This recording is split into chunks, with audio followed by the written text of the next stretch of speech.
Hormuz കടലിടുക്കിന്റെ കാവൽക്കാരനായ ഗേഷ്ടൻ ദ്വീപ് പ്രകൃതിയുടെ വിസ്മയങ്ങൾക്കൊപ്പം തന്നെ ഇറാന്റെ വിട്ടുവീഴ്ചയില്ലാത്ത ദേശീയ സുരക്ഷയുടെയും പ്രതീകമാണ്.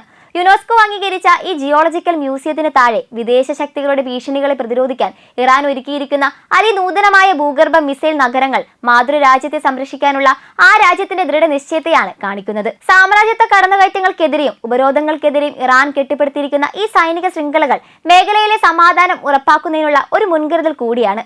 പ്രകൃതി ഒളിപ്പിച്ചു വെച്ച സൗന്ദര്യത്തിന് കാവലായി ഇറാന്റെ സൈനിക സാങ്കേതിക വിദ്യയുടെ കരുത്ത് ഈ മണ്ണിൽ ആഴത്തിൽ വേരോടിയിരിക്കുന്നു. സ്വന്തം പരമാധികാരം സംരക്ഷിക്കാനുള്ള ഒരു ജനതയുടെ അവകാശത്തെയാണ് ഗേഷ്ടമിലെ ഓരോ ഭൂഗർഭ നിലവറകളും ലോകത്തിനു മുന്നിൽ വിളിച്ചോതുന്നത്. ഇറാനും അമേരിക്കയും തമ്മിലുള്ള സംഘർഷം ശക്തമാവുകയും പശ്ചിമേഷ്യയിൽ സൈനിക സമ്മർദ്ദം ഉയരുകയും ചെയ്ത സാഹചര്യത്തിൽ ഗേഷ്ടൻ ദ്വീപ് പഴയ വിനോദസഞ്ചാര മുഖം വിട്ട് ഒരു മുൻനിര പ്രതിരോധ കോട്ടയായി മാറിയിരിക്കുകയാണ്. ലോകത്തിലെ ഏറ്റവും പ്രധാനപ്പെട്ട ഊർജ്ജ ഗതാഗത പാതകളിൽ ഒന്നായ ഹോർമുസ് കടലിടുക്കിന്റെ കവാടത്തിൽ സ്ഥിതി ചെയ്യുന്ന ഈ ദ്വീപ് ഏകദേശം 1445 ചതുരശ്ര കിലോമീറ്റർ വിസ്തൃതിയോടെ കടലിലൂടെ നീങ്ങുന്ന എണ്ണ കപ്പലുകളുടെ ഗതാഗതത്തെ സ്വാധീനിക്കാൻ കഴിയുന്ന ഭൗമശാസ്ത്ര ശക്തിയാണ്. ഇറാന്റെ കാഴ്ചപ്പാടിൽ ഈ സ്ഥാനം ഭീഷണി സൃഷ്ടിക്കാനുള്ള ഉപകരണമല്ല, മറിച്ച് സ്വന്തം അതിർത്തികളും സാമ്പത്തിക താൽപര്യങ്ങളും സംരക്ഷിക്കാൻ അനിവാര്യമായ ഒരു തന്ത്രപരമായ അവകാശമാണ്. ഈ ദ്വീപിന്റെ അടിത്തട്ടിൽ നിർമ്മിച്ചിരിക്കുന്ന ഭൂഗർഭ മിസൈൽ നഗരങ്ങൾ ഇന്ന് അന്താരാഷ്ട്ര ചർച്ചകളുടെ കേന്ദ്രമായി മാറിയിട്ടുണ്ട്.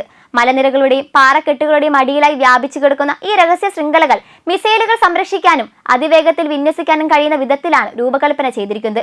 ഫാസ്റ്റ് അറ്റാക്ക് ബോട്ടുകൾക്കും തീരദേശ പ്രതിരോധ സംവിധാനങ്ങൾക്കും പിന്തുണ നൽകുന്ന ഈ സംവിധാനങ്ങൾ ഹോർമുസ് കടലിടുക്ക് നിയന്ത്രിക്കാൻ ഇറാനെ സഹായിക്കുന്നുവെന്ന് വിദഗ്ധർ വിലയിരുത്തുന്നു.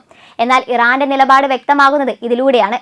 ഇതൊരു ആക്രമണ വ്യൂഹമല്ല, മറിച്ച് ദീർഘകാലമായി നേരിടുന്ന ഉപരോധങ്ങളും സൈനിക സമ്മർദ്ദങ്ങളും മുൻനിർത്തിയുള്ള പ്രതിരോധ സംവിധാനം മാത്രമാണ്. ദ്വീപിലെ ജീവിതവും ഈ വലിയ രാഷ്ട്രീയ കളിയിലൂടെ ഇടയിൽ പെട്ടിരിക്കുകയാണ്.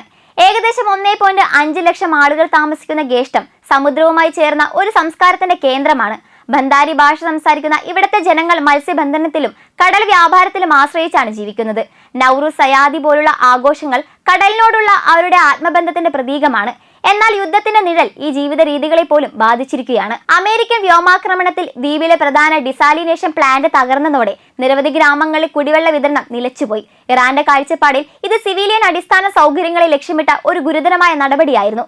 അന്താരാഷ്ട്ര തലത്തിൽ വിമർശനങ്ങൾ ഉയർന്നത് അതുകൊണ്ടാണ്. ഇതിന് പിന്നാലെ ഇറാന്റെ ഇസ്ലാമിക് റവല്യൂഷണറി ഗാർഡ് കോർപ്സ് മേഖലയിൽ അമേരിക്കൻ സൈനിക സാന്നിധ്യത്തിനെതിരെ പ്രതികാര നടപടി സ്വീകരിച്ചതായി റിപ്പോർട്ടുകൾ പറയുന്നു. ഈ നീക്കങ്ങൾ പ്രദേശത്തെ സംഘർഷം കൂടുതൽ രൂക്ഷമാക്കുകയും ഹോർമുസ് കടലിടുക്കിലൂടെ കടന്നുപോകുന്ന കപ്പൽ ഗതാഗതത്തെ പോലും ബാധിക്കുകയും ചെയ്തു. സ്വന്തം പ്രദേശത്തെയും താൽപര്യങ്ങളെയും സംരക്ഷിക്കാൻ നടത്തിയ പ്രതിരോധ പ്രതികരണങ്ങളാണിവ. ആക്രമണ ഉദ്ദേശമുള്ള നടപടികളല്ല എന്നതാണ് ഇറാന്റെ വാദം. ഗേഷ്ടൻ ദ്വീപിന്റെ ചരിത്രം ഈ തന്ത്രപ്രധാനത്തെ തെളിയിക്കുന്നു. നൂറ്റാണ്ടുകളായി നിരവധി സാമ്രാജ്യങ്ങൾ ഈ ദ്വീപിനെ പിടിച്ചെടുക്കാൻ ശ്രമിച്ചിട്ടുണ്ട്. പോർച്ചുഗീസുകാരും പിന്നീട് ബ്രിട്ടീഷുകാരും ഇവിടെ സൈനിക താവളങ്ങൾ സ്ഥാപിച്ചിരുന്നുവെങ്കിലും അവസാനത്തിൽ പ്രദേശത്തിന്റെ നിയന്ത്രണം പ്രാദേശിക ശക്തികൾ തിരിച്ചുപിടിച്ചു. ഈ ചരിത്ര പശ്ചാത്തലം ഇന്നും ഗേഷ്ടൻ ദ്വീപിനെ ഒരു ജിയോ പൊളിറ്റിക്കൽ കേന്ദ്രമായി നിലനിർത്തുന്നു. ഒരു കാലത്ത് വൻ ശക്തികൾക്കിടയിലെ പോരാട്ട ഭൂമിയായിരുന്നു ഈ ദ്വീപ്. ഇന്ന് ആഗോള ശക്തികളുടെ പുതിയ സമവാക്യങ്ങളുടെ വേദിയാണ്. അതേസമയം ഈ ദ്വീപിന്റെ പ്രകൃതി സമ്പത്തും അതുല്യമാണ്.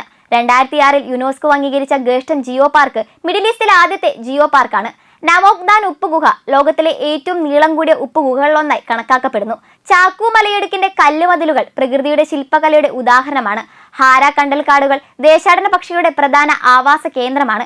എന്നാൽ ഈ പ്രകൃതി സൗന്ദര്യങ്ങൾക്കൊപ്പം ഇപ്പോൾ സൈനിക സാന്നിധ്യവും ചേർന്നിരിക്കുന്നു എന്നതാണ് ഈ ദ്വീപിന്റെ പുതിയ യാഥാർത്ഥ്യം. ഇന്നത്തെ ഗേഷ്ടം പ്രകൃതിയുടെ ശാന്തതയും യുദ്ധത്തിന്റെ ഉണർവും ഒരുമിച്ച് നിലനിൽക്കുന്ന ഒരു വിരുദ്ധ ലോകമാണ്. ഒരു കാലത്ത് വിനോദസഞ്ചാരികളുടെ സ്വപ്ന ഗമ്യമായിരുന്ന ഈ ദ്വീപ് ഇന്ന് ആഗോള ശക്തികളുടെ നേർക്കുനേർ ഏറ്റുമുട്ടലിന്റെ മുന്നണിയായി മാറിയിരിക്കുകയാണ്.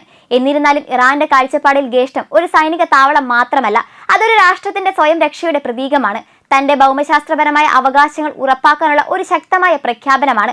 ഈ ദ്വീപിന്റെ കഥ അതുകൊണ്ട് തന്നെ ഒരു പ്രദേശത്തിന്റെ കഥ മാത്രമല്ല, ആഗോള രാഷ്ട്രീയത്തിന്റെ സങ്കീർണതയും ഒരു രാഷ്ട്രത്തിന്റെ നിലനിൽപ്പിനായുള്ള പോരാട്ടവും ഒരുമിച്ച് ചേർന്ന ഒരു ശക്തമായ യാഥാർത്ഥ്യമാണ്.